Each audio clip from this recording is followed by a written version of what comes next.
Good day, everyone, and welcome to our video. Today, we'll be talking about the center of mass in exercise therapy. So, what is the center of mass? In terms of definition, well, center of mass is a same or imaginary point where the total weight and mass of the body is perfectly balanced in every direction.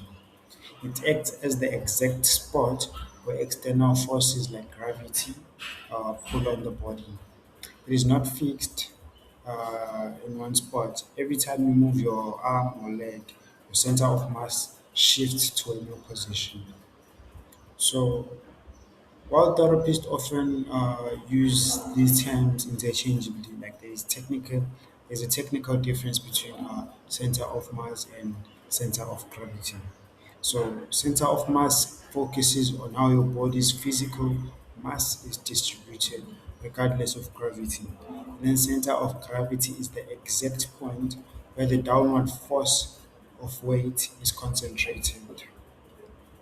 Moving on to the anatomical landmarks. So, where is your center of mass located?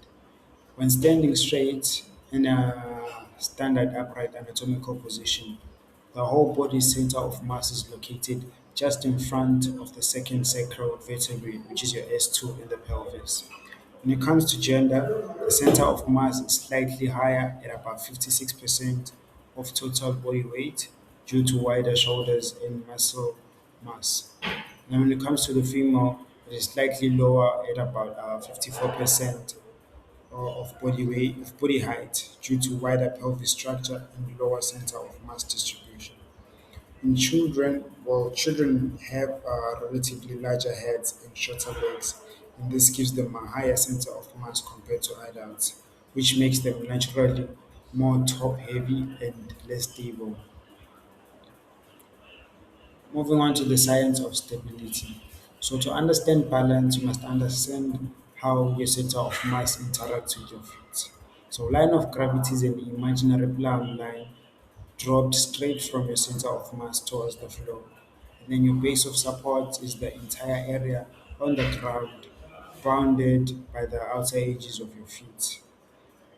So the role of balance is you stay perfectly stable as long as your line of gravity stays inside the base of support. When it comes to the dynamic displacement in gait, well, when you walk, your body moves forward in a smooth, fluid, or S-shaped curving path, which is your sinusoidal wave. Your center of mass naturally goes up or moves up and down and sways sideways. So, a major goal of normal human walking is to minimize how far the center of mass moves out of place. Keeping this displacement small conserves muscle energy, making walking highly metabolic efficient and more stable. So factors influencing your shift will include your limb position. So raising an arm shifts the center of mass superiorly and towards the side of the raised limb. And then we also have pregnancy. So the center of mass shifts anteriorly, necessitating postural compensation to keep the line of gravity over the heels. And then in amputation, or the center of mass shifts towards the intact side and superiorly, alternating balance strategies. Moving on to clinical rehabilitation. So these are clinical rehabilitations that therapists use to or used or to train or retrain balance in neuro and old patients.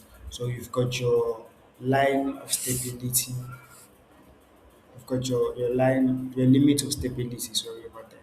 Your limit of stability training, like this is teaching your patients how far they can safely lean their center of mass to the very edge of their feet without falling. You've got your reactive training, anticipatory control, and your assistive devices like your walkers and your canes. So moving on to the therapeutic exercises, they include your wide stance static, tandem stand, single limb stand, and your dynamic lunges. These are exercises of progression that can be given to increase stability or your center of mass. So when it comes to the stability indexes, or young healthy adults maintain roughly 85% balance stability because their nervous system quickly tracks their center of mass. And then healthy elderly adults drop to 65% stability due to normal aging changes. And then post-stroke patients drop severely to 40% stability due to muscle weakness and sensory losses. So this is all for our presentation. Thank you so much.